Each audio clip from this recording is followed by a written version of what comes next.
Buenas noches, insomnes de la historia. Has llegado al rincón donde la oscuridad reconforta, el insomnio se convierte en ritual y la historia, la verdadera, la cruda, la incómoda, te arrulla como un secreto al oído.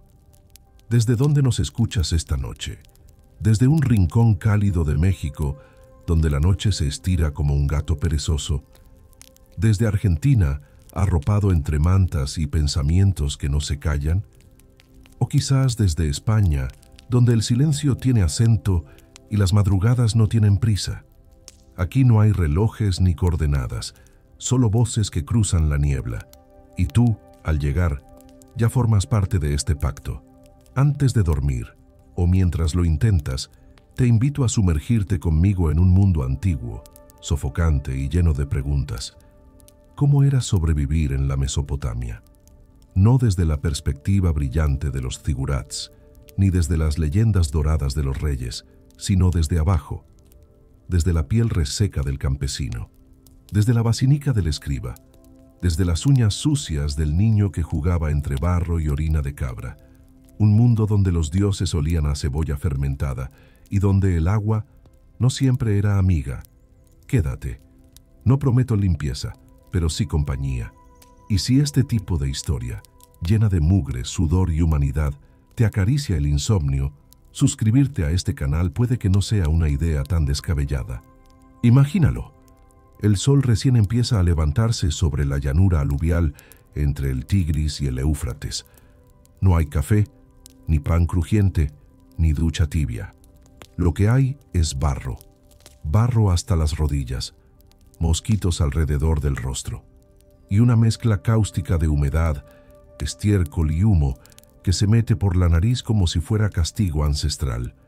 Así comienza otro día en la antigua Mesopotamia, no desde los palacios ni desde los templos, sino desde la choza del trabajador común, desde el barro sin nombre que sostén las civilizaciones. La vida cotidiana no era un tapiz de seda colgando de los muros. Era una lucha constante contra el calor, el polvo, las enfermedades y la escasez. El desayuno, si lo había, era una papilla de cebada remojada durante la noche en agua turbia, a veces con un poco de sal, a veces con algo peor. Los hogares se construían con ladrillos de adobe, mezclados con paja, excremento animal y esperanzas. Las paredes, húmedas por la mañana, exhalaban un olor rancio que se mezclaba con los cuerpos de quienes dormían hacinados. Padres, hijos, animales, todos compartiendo el mismo aire espeso. El agua se recogía de canales o pozos cercanos, pero agua es un decir generoso. Era un líquido marrón, tibio, a menudo infestado de parásitos. Hervirla no siempre era una opción. Se bebía con resignación y a veces con fe. La higiene personal se entendía de otra forma.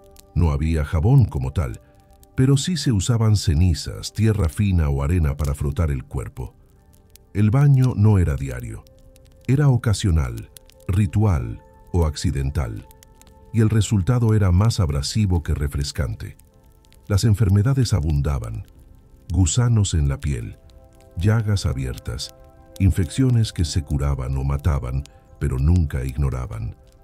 Las moscas eran constantes, se posaban en los ojos de los niños, en las heridas de los ancianos, en los restos de comida que nadie se atrevía a tirar. Los olores eran otro mundo, una sinfonía densa de cebolla fermentada, sudor agrio, estiércol de burro y leche avinagrada.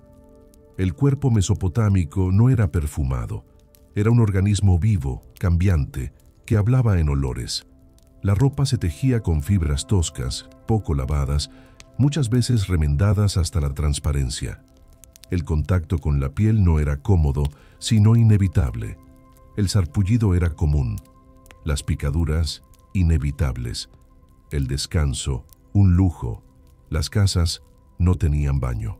El orinal era compartido y el vaciado se hacía de forma aleatoria, muchas veces directamente al callejón. Las heces se mezclaban con el barro de las calles, creando un terreno resbaladizo y penetrante. La comida, cuando llegaba, consistía en pan áspero, legumbres cocidas hasta la descomposición o carne seca de animales de dudosa procedencia. El vino era áspero, fuerte y a menudo diluido. El estómago no descansaba, se adaptaba. Y a pesar de todo esto, la vida seguía, con rituales, con cantos, con ofrendas a dioses que olían igual que ellos, con pequeñas alegrías arrancadas del barro, una sombra fresca, un pedazo de higo, una historia susurrada al anochecer. Así se sobrevivía en la Mesopotamia, no con limpieza, no con orden, con resistencia, con un cuerpo que no se rendía, con una piel que aprendía a convivir con la tierra. Dormir con esta imagen en la cabeza quizás no sea la peor idea del día, porque la historia, cuando se cuenta sin adornos, también consuela. Y si aún no has dormido, no pasa nada. Aquí siempre habrá otra historia esperándote. El amanecer no traía alivio, traía movimiento. El cuerpo, endurecido por el suelo de adobe, se alzaba con lentitud, con crujidos, con resignación. Las primeras tareas no eran opcionales. El agua debía recogerse antes de que el sol la volviera irrespirable. Las cabras, si las había, requerían atención. Y los niños. Bueno, los niños corrían entre charcos sospechosos, con los pies descalzos y los ojos aún pegados de sueño. Las mujeres encendían el fuego con excremento seco de animal. No porque quisieran, sino porque no había leña suficiente. El humo de esa mezcla llenaba las casas, ennegrecía las paredes y pegaba su sabor a todo lo que tocaba. Comer significaba inhalar ceniza. Respirar significaba compartir aire con el fuego. En el mercado, la supervivencia tenía olor, pescado seco, leche agria, sudor sin pudor, vino fermentado. Y cuerpos, muchos cuerpos, cruzándose, rozándose, empapados de una humanidad sin filtros. El comercio era más que intercambio de bienes. Era roce de pieles, intercambio de babas, gritos guturales y miradas sin pestañeo. No existía la idea de espacio personal. En una sociedad donde los muros eran finos y los sonidos traspasaban todo, la privacidad era una fantasía. Escuchar cómo tu vecino se rascaba, regañaba o rezaba era tan común como saber si llovería o no. Se convivía con el otro, se toleraba, se absorbía. Los animales convivían con las personas, entran y salían de las casas, dejaban su pelo, sus heces, su olor. Las moscas no hacían distinciones. Un tazón de comida, una herida abierta, una boca dormida, todo era banquete. Masticar una mosca no era improbable, era una estadística cotidiana. El descanso era interrumpido, por picaduras, por gritos, por el calor. Dormir era más una tregua que un derecho. Y cuando se dormía, se hacía con la ropa puesta, con la piel pegajosa, con el estómago ruidoso. Las pesadillas no eran monstruos, eran recuerdos del día anterior. Los dientes eran un lujo, o mejor dicho, su ausencia. El pan duro desgastaba las encías. Las caries eran comunes. El mal aliento también. La boca no era instrumento de seducción, sino de supervivencia. Masticar era lucha. Escupir, alivio. Tragar, a veces, valentía. El concepto de infancia era flexible. A los 5 años un niño podía cuidar animales. A los 6 cargar agua. A los 7 trabajar en el campo. Las manos se endurecían pronto. Las rodillas se llenaban de cicatrices. El juego era breve, si es que existía. Los partos eran privados, pero no por pudor. Lo eran por miedo. Morir dando vida era habitual. Las comadronas conocían trucos, hierbas, posiciones, plegarias. Pero el éxito no estaba garantizado. Y cuando un bebé nacía entre moscas, barro y calor, se celebraba como un pequeño milagro. Y sin embargo se reía, con dientes rotos, con ojos enrojecidos, con piel agrietada. La risa era un acto de resistencia, una forma de decir, sigo aquí, aunque huela mal, aunque duela, aunque todo arda. Sobrevivir en la Mesopotamia no era romántico, era sucio, impredecible, extenuante, pero también era real, era humano. Y si alguna vez dudas de tu día, recuerda esto. Alguien hace miles de años también abrió los ojos en medio del barro, suspiró con resignación y decidió contra todo pronóstico seguir adelante. Dormir con esta imagen en la cabeza quizás no sea la peor idea del día, porque la historia, cuando se cuenta desde abajo, también consuela. Y si aún no has dormido, no pasa nada.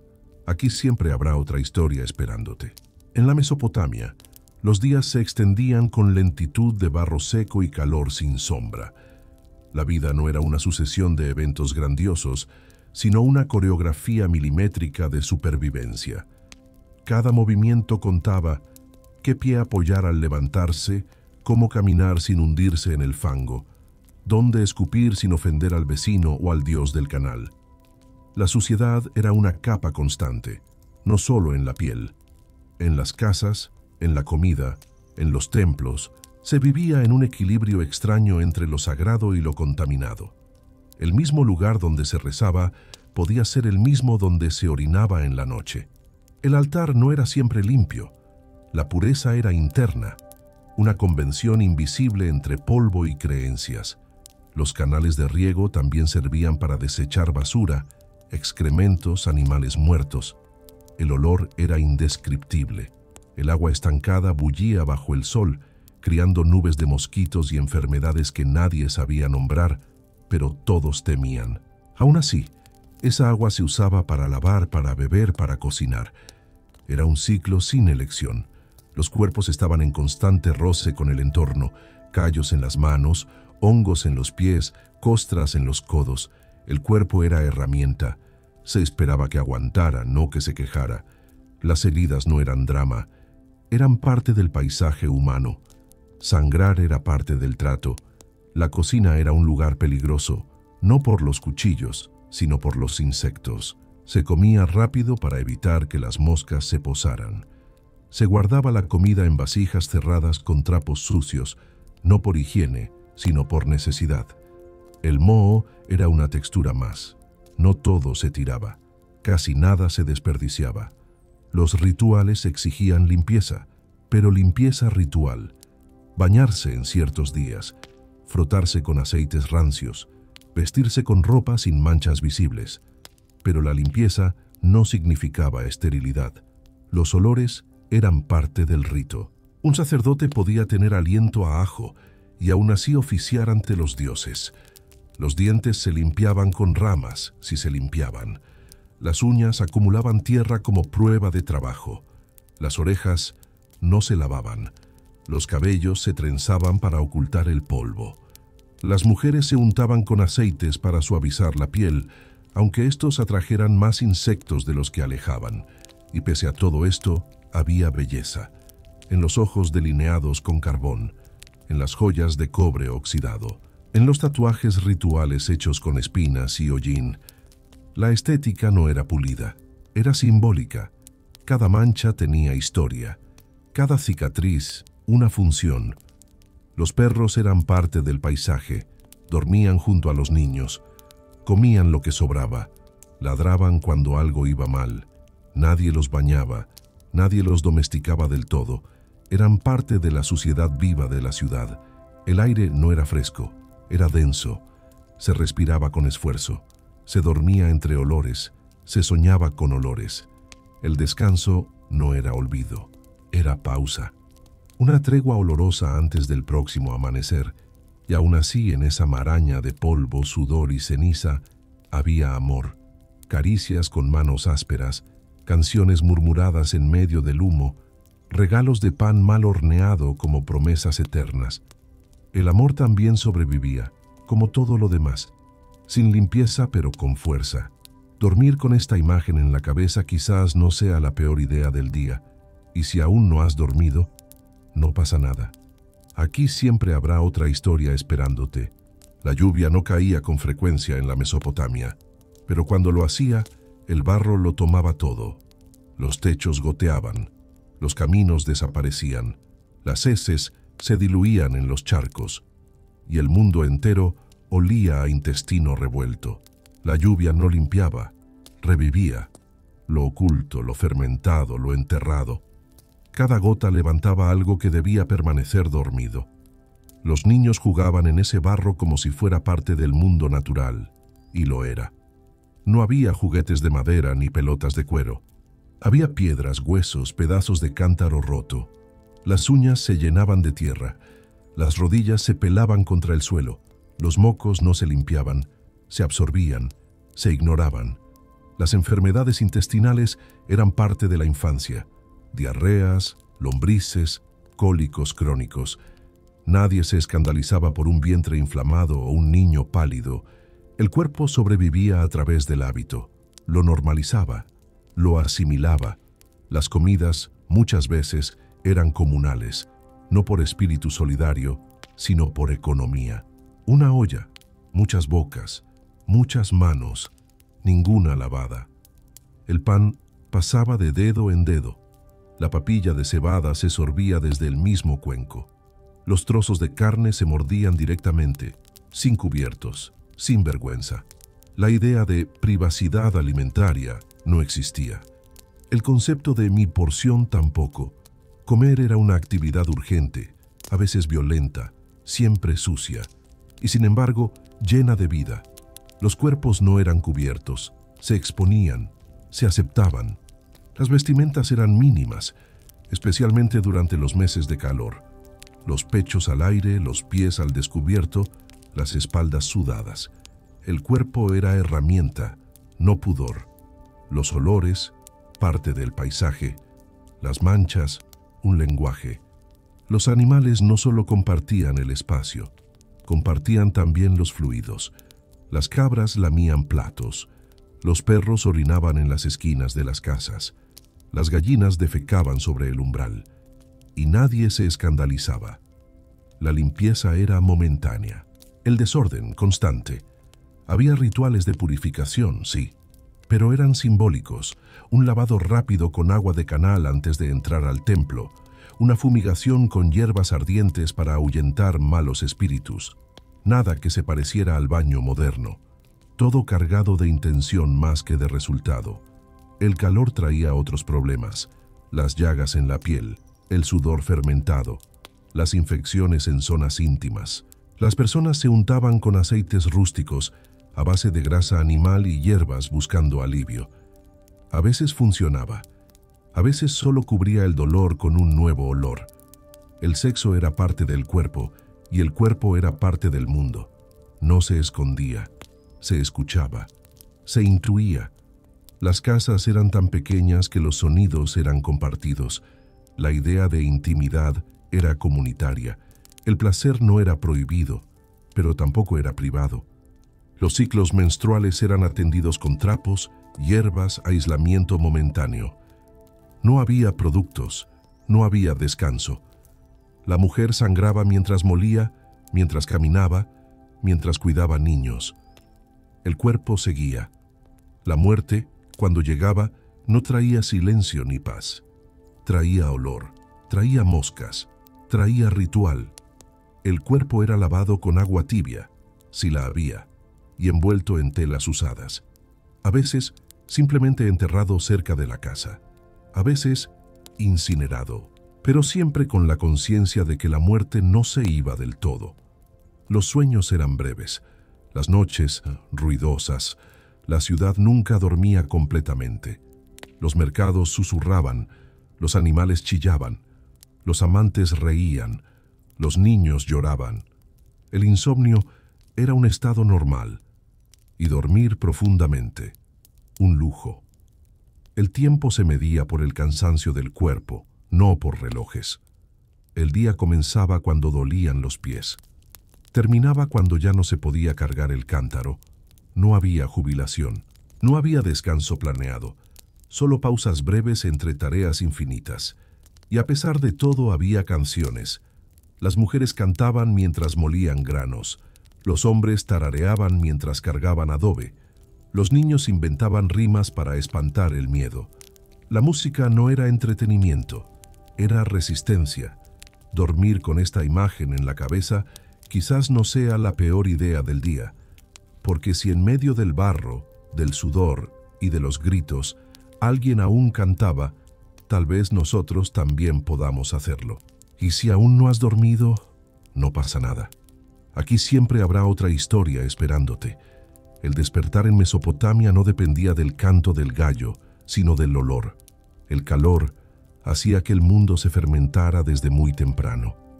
El aire entraba por la nariz como un golpe húmedo, cargado de aliento de cabra, cebolla vieja, letrina, barro recalentado. Se vivía en la densidad. No había oxígeno limpio. Había vapor de cuerpos. La ciudad entera parecía sudar. Los muros de adobe exhalaban calor desde la noche anterior. Los tejados crujían, las calles aún dormían, pero sus olores no. Se caminaba entre charcos de orina, escamas de pescado, pieles de frutas fermentadas. El olfato no descansaba. Se acostumbraba o se rendía.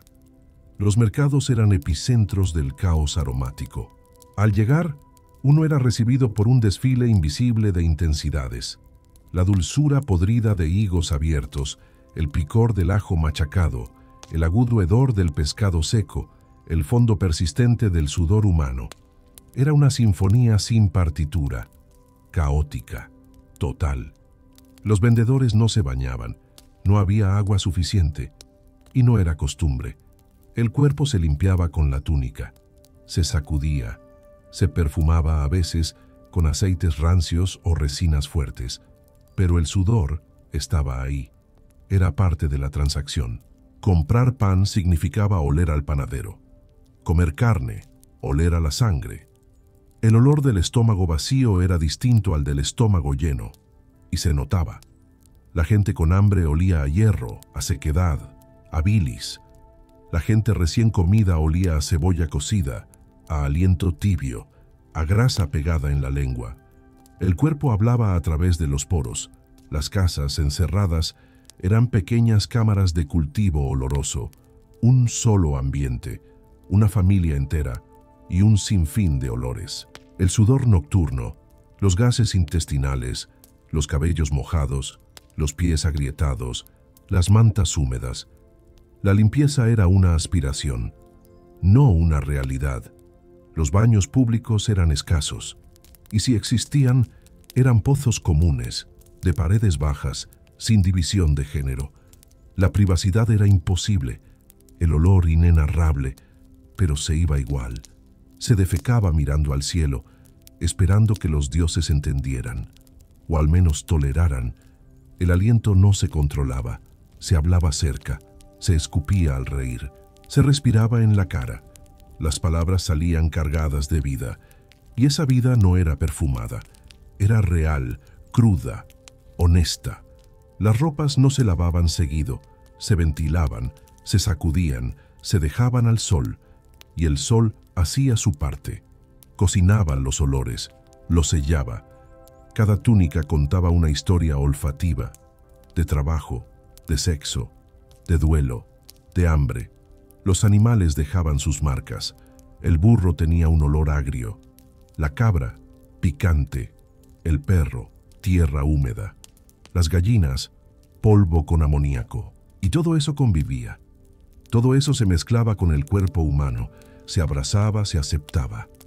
La nariz, en ese mundo, era un oráculo. Sabía antes que los ojos.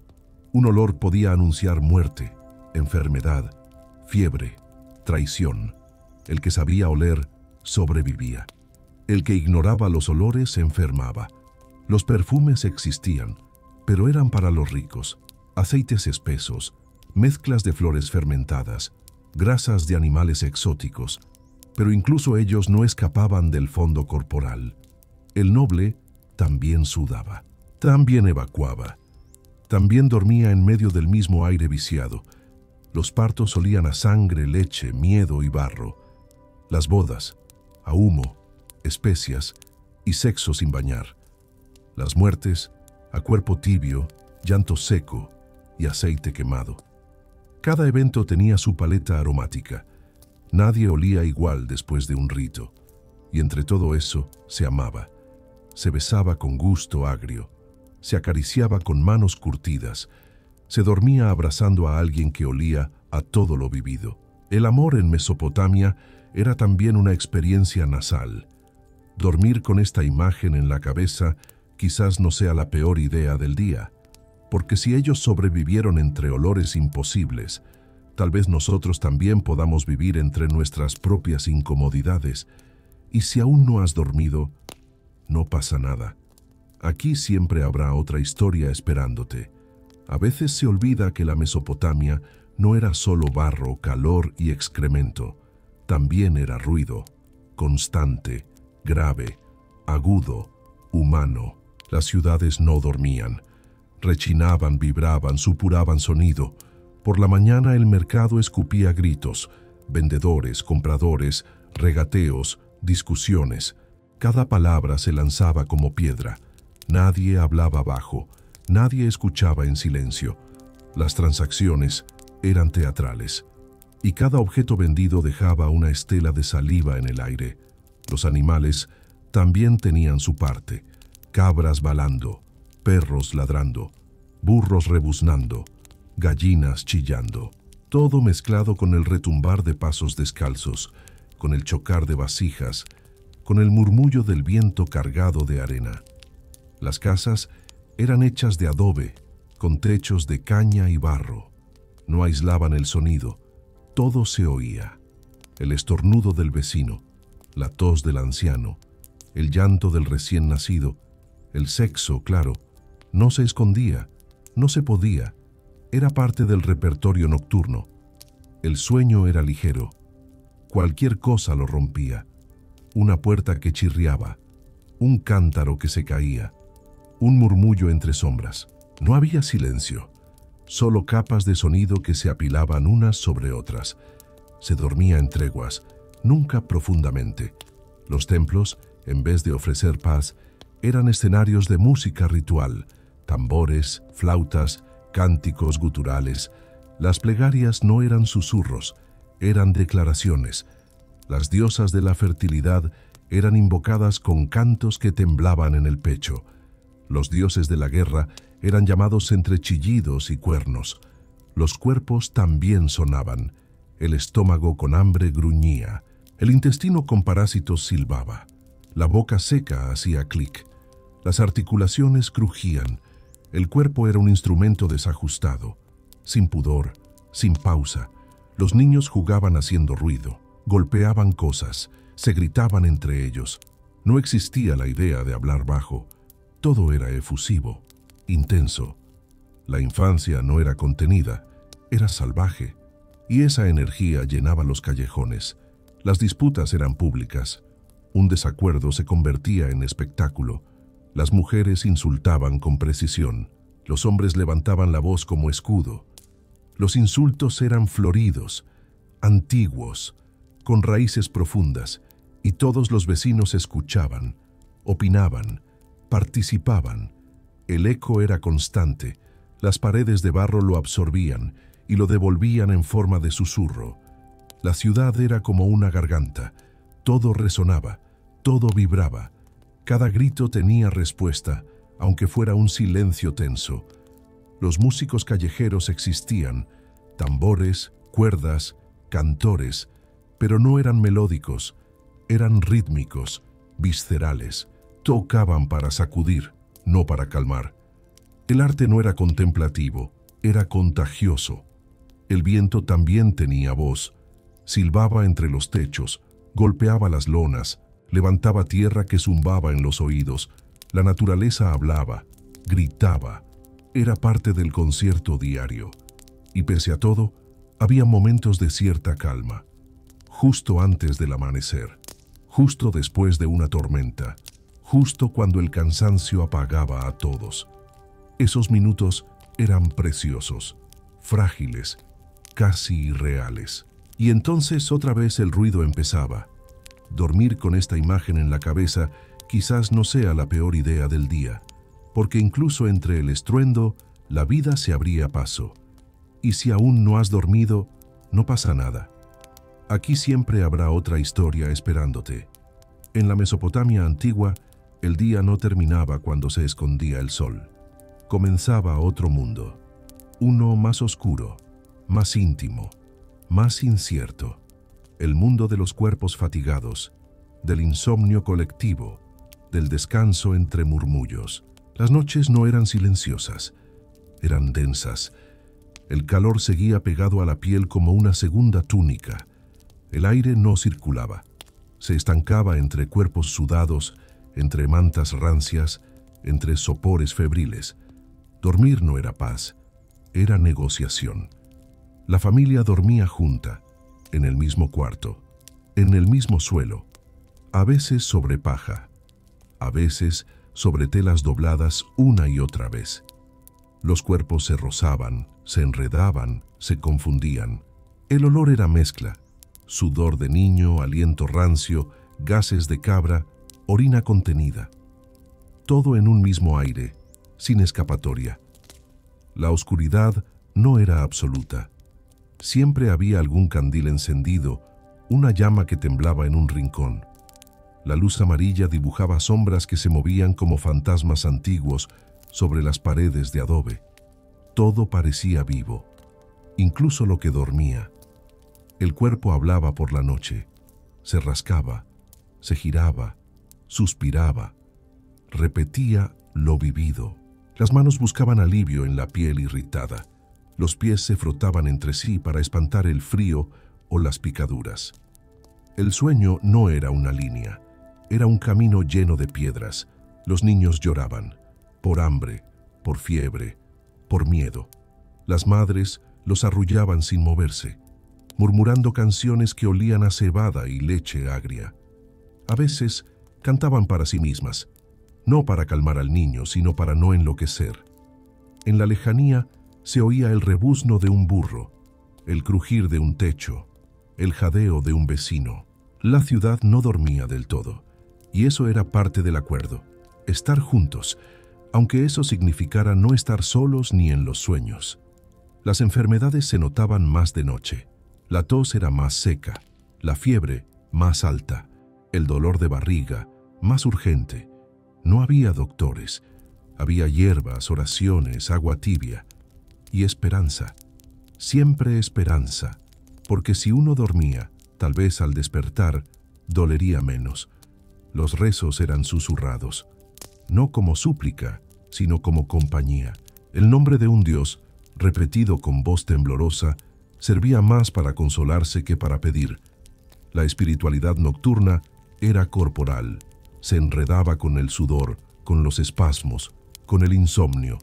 A veces se hacían confesiones, entre madre e hijo, entre hermanos, entre amantes.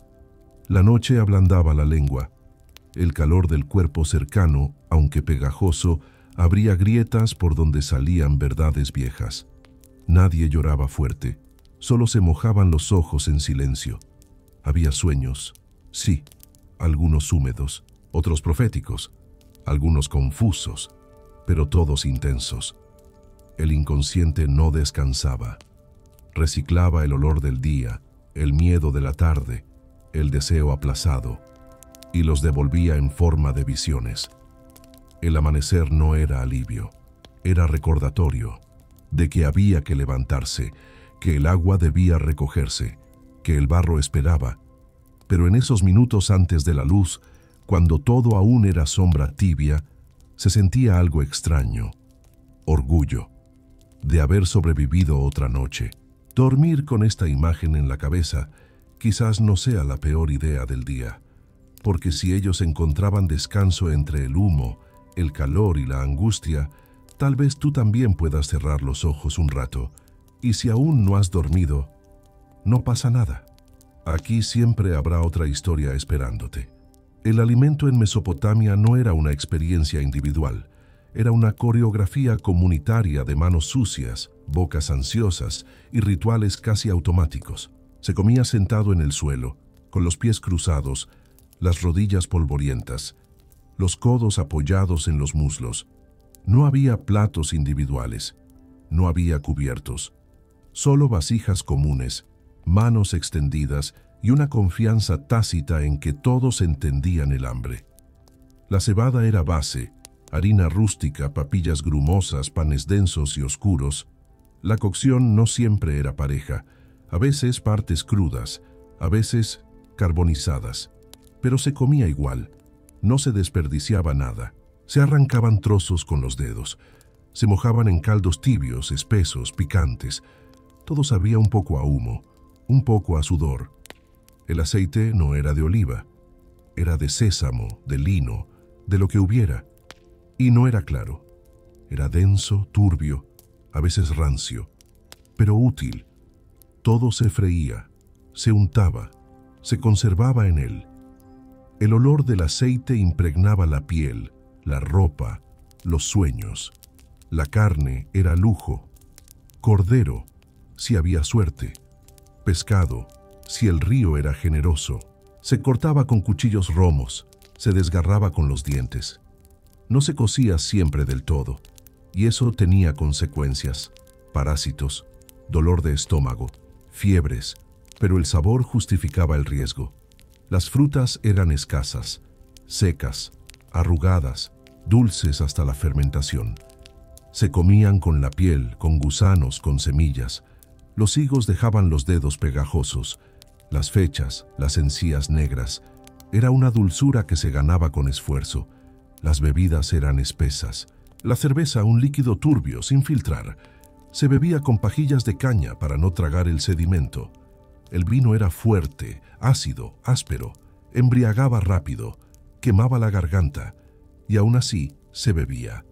Para olvidar, para reír, para dormir más rápido. No existía la idea de dieta balanceada. Se comía lo que había, y lo que había a veces era poco. Las temporadas de escasez obligaban a recurrir a raíces, cortezas, restos. El hambre era una memoria constante.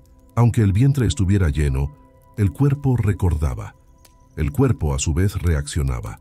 Barrigas inflamadas, flatulencias sonoras, vómitos ocasionales. Era parte del ciclo. Nadie se disculpaba, nadie se ocultaba. La digestión era colectiva. Se hablaba de ella como del clima, con resignación, con detalle.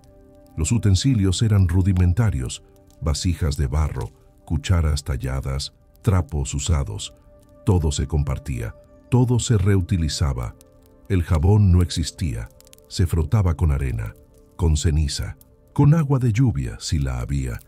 Pero las manos nunca estaban del todo limpias, y sin embargo se celebraba. El acto de comer no era solo necesidad, era también consuelo. Reunirse alrededor de una vasija, repartir el último trozo, reír entre bocados, era una forma de resistir, de recordar que, pese a todo, la vida seguía.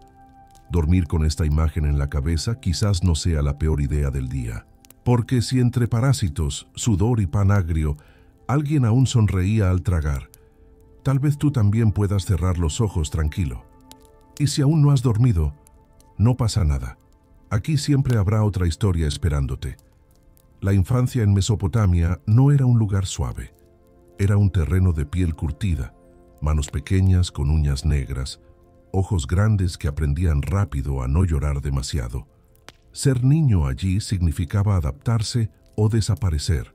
Los bebés eran llevados en la espalda, envueltos en telas ásperas. Aprendían el olor del barro antes que el de la leche. El pecho de la madre no siempre estaba limpio, pero ofrecía calor. El llanto era una música habitual en los callejones. No molestaba, se ignoraba o se acunaba, dependiendo de la paciencia. Los niños caminaban pronto, descalzos, sobre piedras, sobre espinas, sobre excremento seco. Se caían, sangraban, se levantaban. Las heridas eran parte del crecimiento. Una rodilla sin costra era un lujo. La sangre no se limpiaba rápido, se secaba sola. No había juguetes. Había huesos, piedras, palos, trozos de cerámica rota. Se jugaba con el riesgo. Lanzar, golpear, esconder, correr. Y en medio de todo eso, se aprendía. No en escuelas, en la calle, en casa, observando, imitando. Las niñas eran madres en potencia desde muy pronto. Cuidaban a hermanos menores, cargaban agua, molían granos. Escuchaban a las mujeres hablar de partos, de dolores, de hombres. Su niñez era un suspiro entre obligaciones. La higiene infantil era mínima, el baño raro, el cambio de ropa un lujo. Los piojos eran comunes, se quitaban con uñas, con fuego, con resignación. El olor del niño era mezcla de leche agria, barro, sudor y mocos. Las enfermedades llegaban sin aviso, fiebres, diarreas, erupciones. No había medicina, solo rezos, baños con hierbas, ungüentos improvisados. Algunos sobrevivían, otros no. El duelo era breve. Había otros niños que cuidar. El dolor se guardaba para más tarde. Los niños comían lo mismo que los adultos, a veces menos, a veces con más hambre. Se acostumbraban a los sabores fuertes, a los alimentos duros, al picante que ardía. Aprendían a tragar sin masticar demasiado. Los juegos eran también entrenamiento. Se fingían batallas. Se construían casas de lodo. Se practicaba el grito. Se repetían insultos. Se ensayaba la vida adulta con crudeza. Y aún así, reían. Con los dientes sucios, con las bocas llenas, con los ojos brillantes. La risa infantil allí era una afirmación, una rebelión, una chispa entre la mugre. La muerte también era conocida pronto. Un hermano que no despertaba, un amigo que se ahogaba en el canal, un perro que dejaba de moverse. Y con esa muerte venía la conciencia del tiempo, de que todo era prestado. Los dioses eran parte del juego. Se les dibujaba con barro, se les ofrecía pan mordido, se les hablaba como a un amigo invisible. La espiritualidad infantil era directa, brutal, real. Dormir con esta imagen en la cabeza quizás no sea la peor idea del día, porque si un niño podía reír entre piojos, barro y hambre, quizás tú también puedas cerrar los ojos con menos peso. Y si aún no has dormido, no pasa nada. Aquí siempre habrá otra historia esperándote. Los sueños de los mesopotámicos no eran ligeros, eran visiones densas, mensajes cargados de símbolos, advertencias. El inconsciente no se disimulaba, se respetaba, se temía, se registraba en tablillas de barro, entre líneas cuneiformes que hablaban de leones, serpientes, dioses, fuego, agua.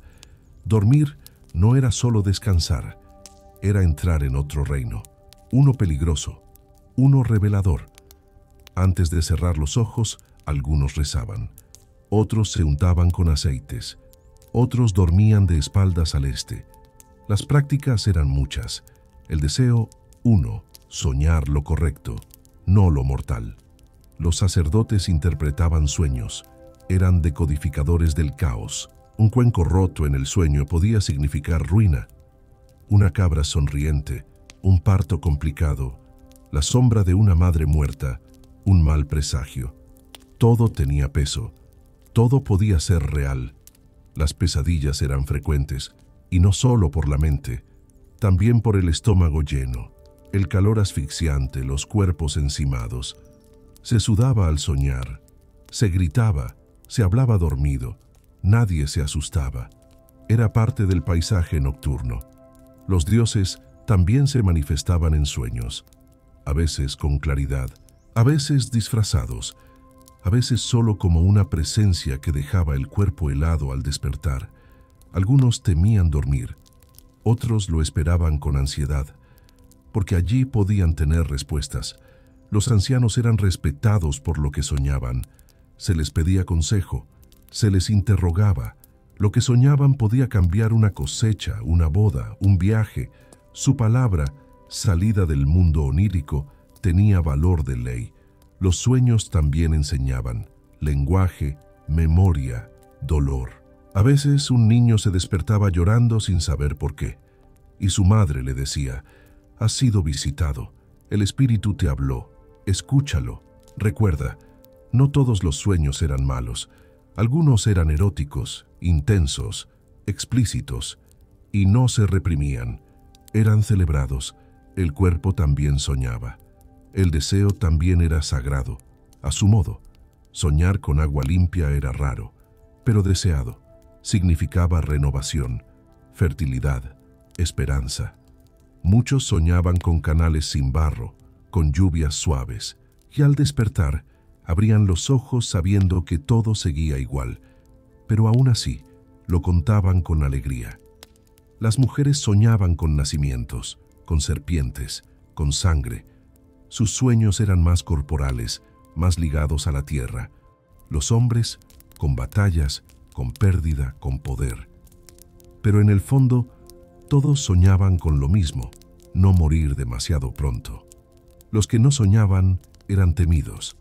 Se decía que habían perdido el favor de los dioses, que su alma estaba muda.